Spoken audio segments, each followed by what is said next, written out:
लोगों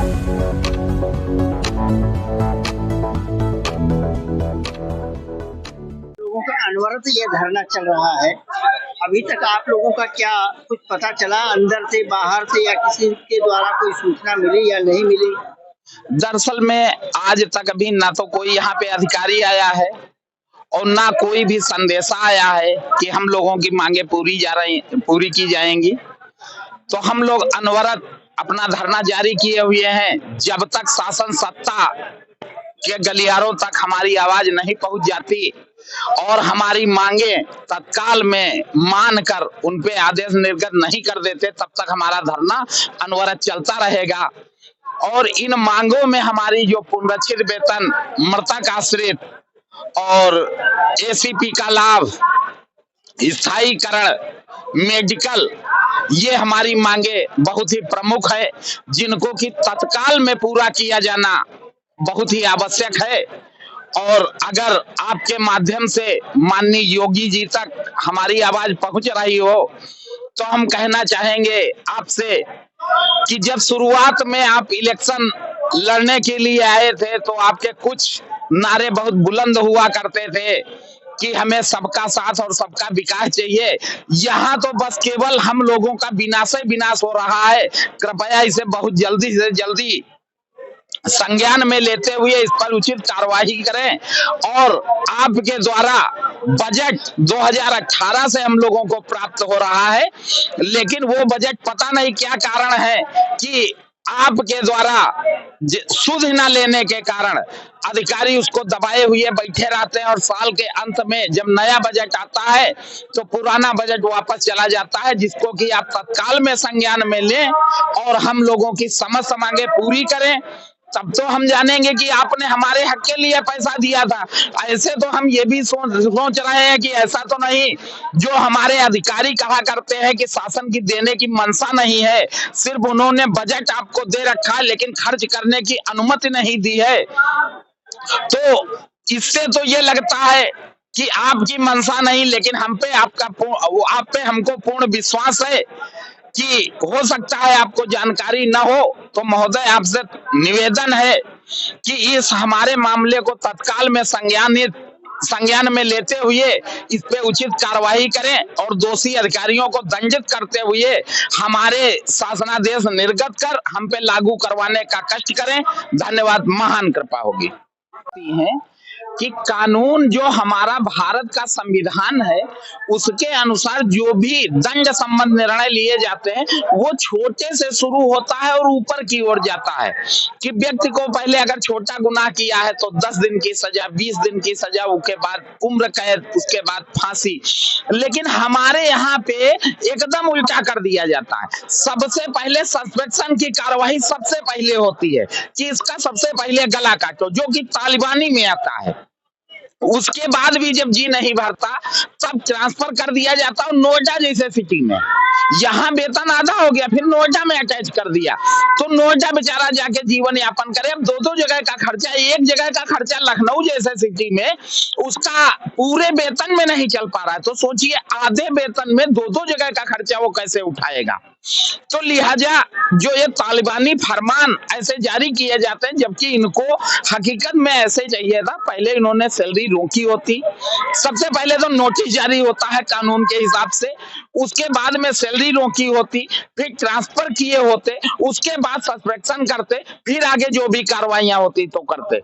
लेकिन हमारे यहाँ पे इन्होंने क्या किया, सबसे पहले सस्पेंड किया, उसके बाद में पहले यही रमाबाई में अटैच किया, उसके बाद भी जी नहीं भरा तो नोएडा बादलपुर अटैच किया, उसके बाद भी जब जी नहीं भरा तब फिर सैलरियां रोकी हैं।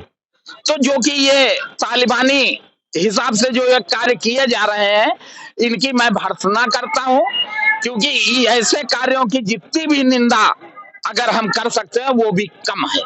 धन्यवाद।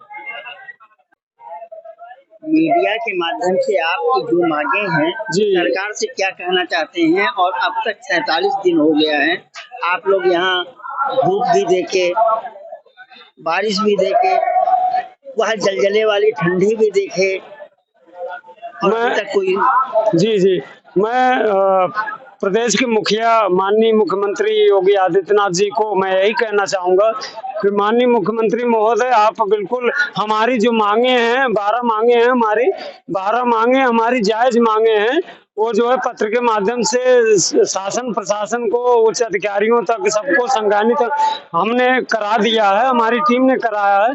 मैं जो मेन मुख्य बात है मैं वो बताना चाहूंगा कि हम लोग आज 47 दिन से जो धरना कर रहे हैं, हम अपने पति दायित्वों का निर्वहन करते हुए कर रहे हैं। हमने कोई कार्य बहिष्कार नहीं किया है। हमने जो है अपना जो हमारा दायित्व है, हम काम करके निष्ठा ईमानदारी के साथ यहाँ धरना कर रहे हैं। फिर भी हमारे यहाँ जो हमारे प्रशासनिक अधिकारी हैं, ये फिर भी हम लोगों के जो है वेतन काट रहे हैं। ऐसी स्थिति में निस्तारण नहीं कर रहे हैं, वेतनों की क्षति ऊपर से कर रहे हैं। दूसरी चीज ये है कि हम लोग 47 दिन से आज यहाँ पीड़ित हैं।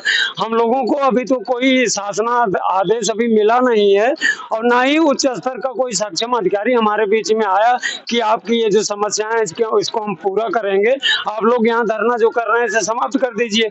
ना ही राजनीतिक नेता, मंत्री, विधायक, सांसद कोई हमारे बीच में हमारे दुख दर्द को सुनने आज तक नहीं आया। हम लोग वाकई में यहाँ सर्दी भी देखी, गर्मी भी देखी, जाड़ा भी देखा और बरसात भी हुई। हम लोग बरसात में तिरपाल ओढ़कर हम लोग धरना प्रदर्शन किए। मैं प्रदेश के मुखिया महोदय से कहना चाहता हूं कि हमारा 10% से वेतन कटौती एनपीएस के मद में की जाती है, उसमें भी 10 करोड़ का गबन किया गया। हम लोग जो अपने भविष्य को लेकर चिंतित हैं। हम लोग यही मांग कर रहे हैं कि प्रदेश के मुखिया माननीय मुख्यमंत्री योगी आदित्यनाथ जी हमारी समस्याओं को सुने, जो हमारी समस्याएं जायज हैं उसका त्वरित निस्तारण कराएं, और दोषी अधिकारी जो 12-13 साल से हम लोगों का शोषण करते आ रहे हैं उनकी अपने उच्च स्तर से जांच कराएं, दोषी अधिकारियों को भी सजा दें। मैं इतना ही कहना चाहूंगा। देते हुए क्या कहना चाहते हैं? 47 दिन हो गया हम लोग अपनी इस जो है मांगों को लेके, जो कि बहुत ही सामान्य मांगे हैं, इनको लेके हम लोग शांतिपूर्वक धरना कर रहे हैं, अपने कार्य जो है विभागीय दायित्वों को पूरे करते हुए। और हम लोगों ने किसी तरीके की कोई जो है राजस्व की हानि नहीं पहुंचाई। विभाग के अधिकारियों की तरफ से जो है फिर भी जो है हम लोगों के ऊपर बार बार दबाव डाला जा रहा है कि आप जो है धरने में मत जाइए। हम लोगों को सस्पेंड करने की धमकी दी जा रही है, वेतन काटने की धमकी दी जा रही है, कर्मचारियों को जबरदस्ती रोका जा रहा है। बायोमेट्रिक इस वजह से हटा दी गई हमारे विभागों, हमारे जो है परिक्षेत्रों से, कि इनको कर्मचारियों को इस शर्त पे कि आप धरने पे ना जाएं, भले घर चले जाएं। उसके बदले हमारे अधिकारी जो है पैसा लेके कर्मचारियों को घर बैठा रहे हैं, लेकिन धरना नहीं जाना है आपको इस शर्त पे। तो इस तरीके की जो हमारे यहाँ गतिविधियां चल रही हैं हमारे अधिकारियों द्वारा, वो सिर्फ उनका फ्रस्ट्रेशन है। वो ये चाहते हैं कि हम अपने जो 12 वर्षों से कटौती हमारी हो रही है उसकी मांग ना करें, हमारा खाता ना खुले, जिससे कि वो छोटे छोटे लखनऊ के बैंकों में जो एफडी कराते रहे हैं पिछले 12 वर्षों से, और बैंक द्वारा सेटिंग बना के उसका कमीशन खाते रहे हैं, वो कमीशन उनका बंद ना हो। तो उनका कमीशन तो चल रहा है, वो तो खा रहे हैं, और चाहे वो अनुरक्षण का कार्य हो, चाहे वो हमारे फंड को जो है इन्वेस्ट करके उसका कमीशन हो, इस तरीके का जो है उनका तो कार्य चल रहा है, उनके खर्चे चल रहे हैं, उन्होंने रास्ते बना रखे हैं। लेकिन हम कर्मचारी लोग जो बहुत ही कम न्यूनतम वेतनमान में 15 साल पुराना वेतनमान पे कार्य कर रहे हैं, हम कह रहे हैं कि हमारा जो है पुनर्चित वेतनमान कर दिया जाए, बहुत ही जो कि पूरे प्रदेश में खत्म हो गया है। हम खाता खोलने की बात कर रहे हैं, हमारा हाथ पैर टूट जाता है तो हम इलाज कराने के लिए अवकाश की मांग कर रहे हैं कि हमको इलाज के लिए अवकाश चाहिए।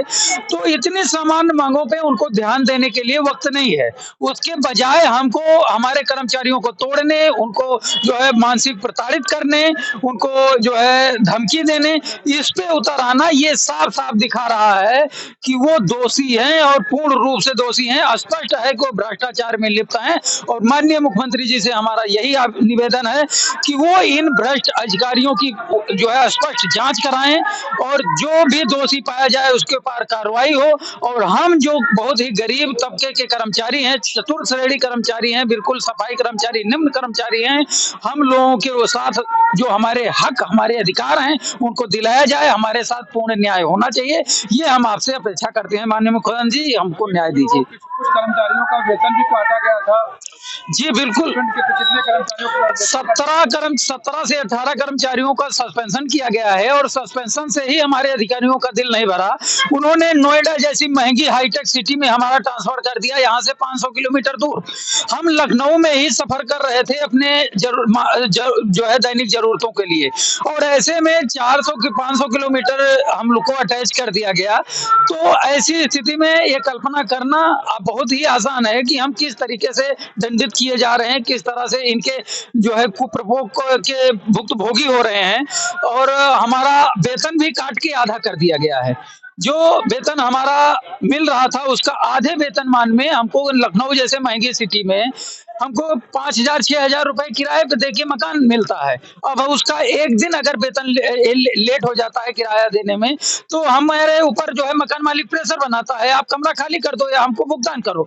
ऐसी स्थिति में हम अपने बच्चों को पढ़ाएं कैसे, हम अपने कमरे का बिल कैसे चुकाएं, अपने बिजली का बिल कैसे चुकाएं, हम जो है ड्यूटी जो है अपने बच्चों की शिक्षा कैसे करें, ड्यूटी कैसे करें, ये हमारे लिए बहुत बड़ा प्रश्न खड़ा हो गया है और बहुत बड़ी समस्या।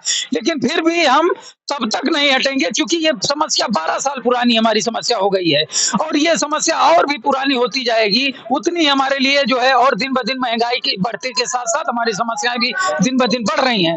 अब हम इन पे कोई भी आश्वासन नहीं चाहते हैं, हम शासनादेश चाहते हैं और हम अधिकारियों से, अपने शासन स्तर के अधिकारियों से, माननीय मुख्यमंत्री जी से यही निवेदन करते हैं कि जो भी हमारी 12 सूत्रीय मांगे हैं, इसमें जो भी संभव हो पाए 5 से 6 मांगे हमारी आप मान लीजिए और हम हमारे साथ न्याय कीजिए। हमारे अधिकारियों को जो दोषी पाए जाते हैं उनके पर कठोर से कठोर कार्रवाई हो, इसके बदले हमारी 1-2 मांगे कम कर दीजिए। हम लोग इससे सहमत हो सकते हैं, लेकिन हमारे अधिकारियों ने जो 12 वर्षों से हमारा शोषण जो है उत्पीड़न किया है, हमारे साथ पूर्ण न्याय होना चाहिए। क्योंकि हम बहुत ही छोटे कर्मचारी हैं, हम लोग अपनी बात पूर्ण रूप से आप तक नहीं पहुंचा पा रहे हैं, मीडिया के माध्यम से हम आपके पास ये पहुंचा पा रहे हैं।